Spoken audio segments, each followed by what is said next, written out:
Hello, welcome to ఆ channel Teju's పదాల పదనిసలు. ఈరోజు మనం చెప్పుకోబోయే కథ చెలి నివాసమై పార్ట్ 21. ఇంకా లేట్ చేయకుండా స్టోరీలోకి వెళ్ళిపోదాం. డాక్టర్ చెప్పిన మాటలు విని అర్హన్ కోపంగా చూశాడు. తను మెంటల్గా చాలా డిప్రెషన్లో ఉంది. ఆ డిప్రెషన్ నుండి బయటకు రావాలంటే మీకు పెళ్ళి జరిగిన విషయం తను యాక్సెప్ట్ చేయాలి, లేదంటే ఇలానే పిచ్చి పిచ్చి ప్రయత్నాలు చేస్తూ ఉంటుంది. రాజేశ్వరీదేవి ఉరిమి చూడడంతో తల దించుకుని గబగబా చెప్పింది డాక్టర్. ఓకే, అలా అయితే తను నిజాన్ని యాక్సెప్ట్ చేస్తే సరిపోతుంది కదా అన్నాడు అర్హన్ కన్నింగ్గా నవ్వుతూ. హా అని బుర్ర నిలువుగా ఊపింది. ఓకే అయితే ఇంక మీరు వెళ్ళొచ్చు అన్నాడు గంభీరంగా.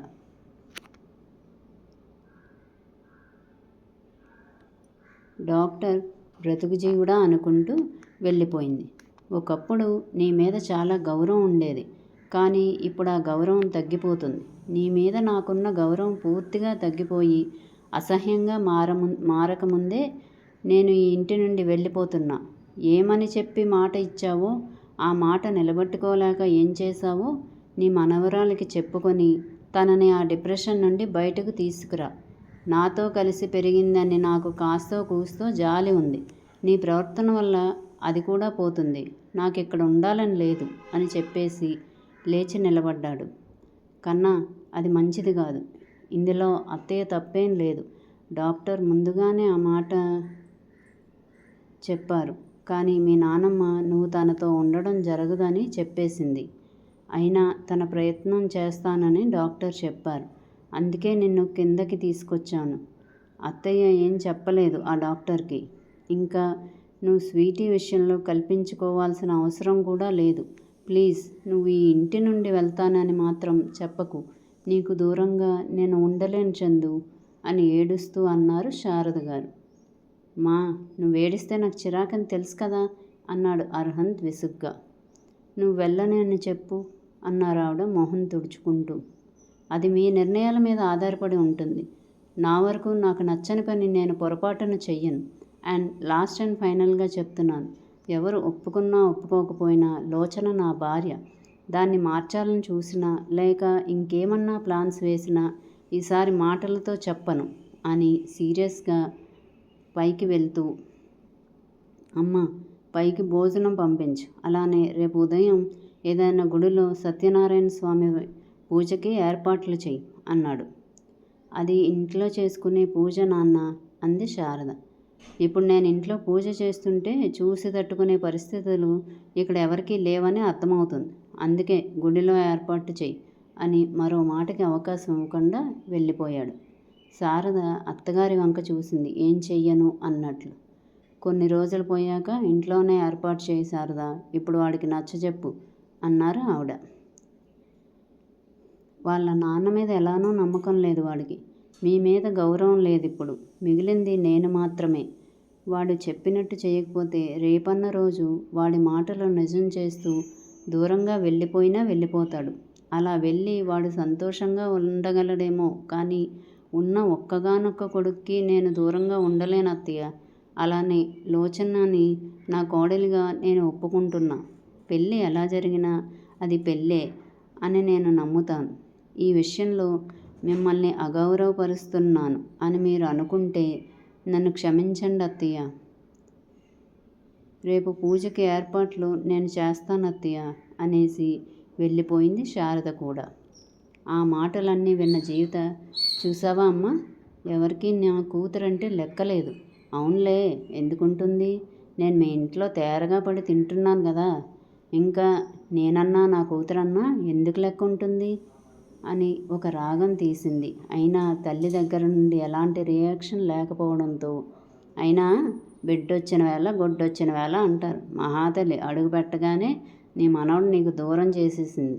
ఇప్పుడు నీ కోడలు నిన్ను ఎదిరించి నిర్ణయం తీసుకుంటుంది. ఇంకా మిగిలింది నీ కొడుకు మాత్రమే. జాగ్రత్తగా కాపాడుకో, లేకపోతే నీకు ఈ పాటి విలువ కూడా ఉండదు అనేసి కూతురు ఉన్న గదిలోకి వెళ్ళిపోయింది జీవిత. కోడలు అన్ని మాటలన్నా, కూతురు హితులు చెప్పినా కూడా అవేమీ తనకు పట్టనట్టు మనవడి మాటల గురించి మాత్రమే ఆలోచిస్తున్న రాజేశ్వరీదేవి లోపలే ఆశ్చర్యపోతుంది. లోచన మనవడికి నచ్చదు అనుకుంది. తన కోసం ఆ పెళ్ళిని యాక్సెప్ట్ చేస్తాడు అనుకుంది.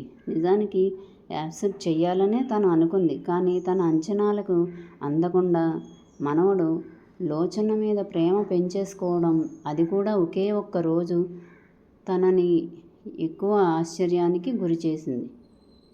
ఆపై నీ భర్త జాతకమే నీ మనవడి జాతకం అన్న వారి ఇంటి గురువుగారి మాటలు, ఆపై భర్త మొండితనం గుర్తొచ్చాయి. ఆ వెంటనే మరో సంఘటన కూడా గుర్తొచ్చింది. ఆ సంఘటన గుర్తురాగానే ఒళ్ళంతా నీళ్లు చల్లినట్టు చెమటలతో తడిచిపోయింది. అంతలోనే తన మొబైల్ రింగ్ అవడంతో అనాలోచితంగానే లిఫ్ట్ చేసింది.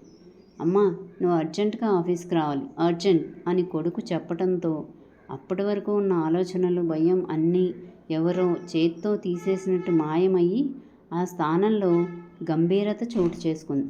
ఏమైంది అని అడిగింది బేస్ వాయిస్తో.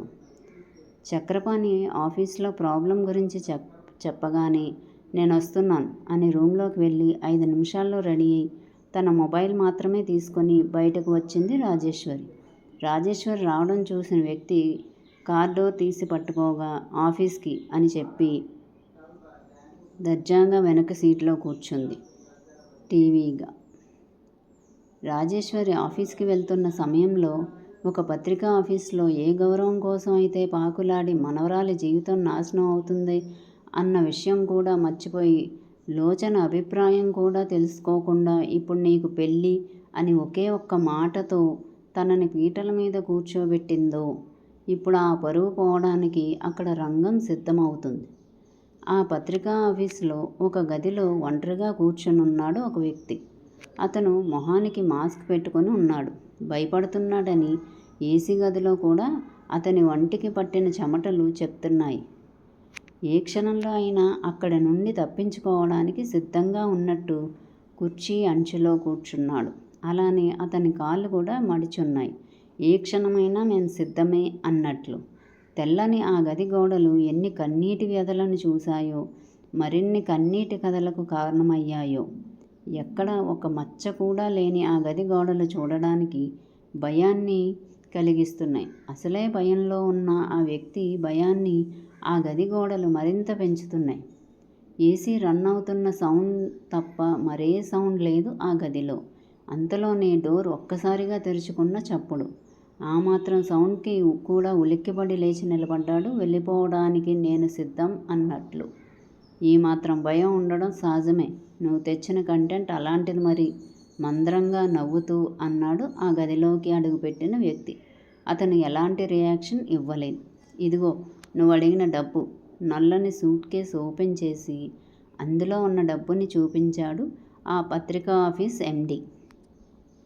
అతని జేబులో ఉన్న ఫోన్ తీసి ఆ ఎండి చేతిలో పెట్టి ఆ డబ్బు తీసుకొని, ఫోన్ కూడా నా పేరు మీద లేదు, ఇక నుండి మీకు నాకు ఎలాంటి సంబంధం లేదు, సూట్ కేస్ క్లోజ్ చేస్తూ చాలా నెమ్మదిగా చెప్పాడు ఆ వ్యక్తి. ఇలాంటి న్యూస్ ఉంటే మరోసారి ఖచ్చితంగా మా పత్రికా ఆఫీస్కు రావచ్చు ఆ ఎండి చెప్పాడు. మాస్క్ వెనుక ఉన్న అతని పెదవులు నవ్వాయో లేదో తెలియదు కానీ అతని కళ్ళలో ఒక రకమైన మార్పు కనిపించింది. అదేంటో ఆ ఎండి కనుక్కునేలోపే అతను అక్కడి నుండి వెళ్ళిపోయాడు. ఇంతకీ ఏం జరుగుతుందంటారు? తెలుసుకుందాం నెక్స్ట్ అప్డేట్లో. మా వీడియో కనుక మీకు నచ్చినట్టయితే లైక్ చేయండి, కామెంట్ చేయండి, సబ్స్క్రైబ్ చేయండి, బెల్ కొట్టండి.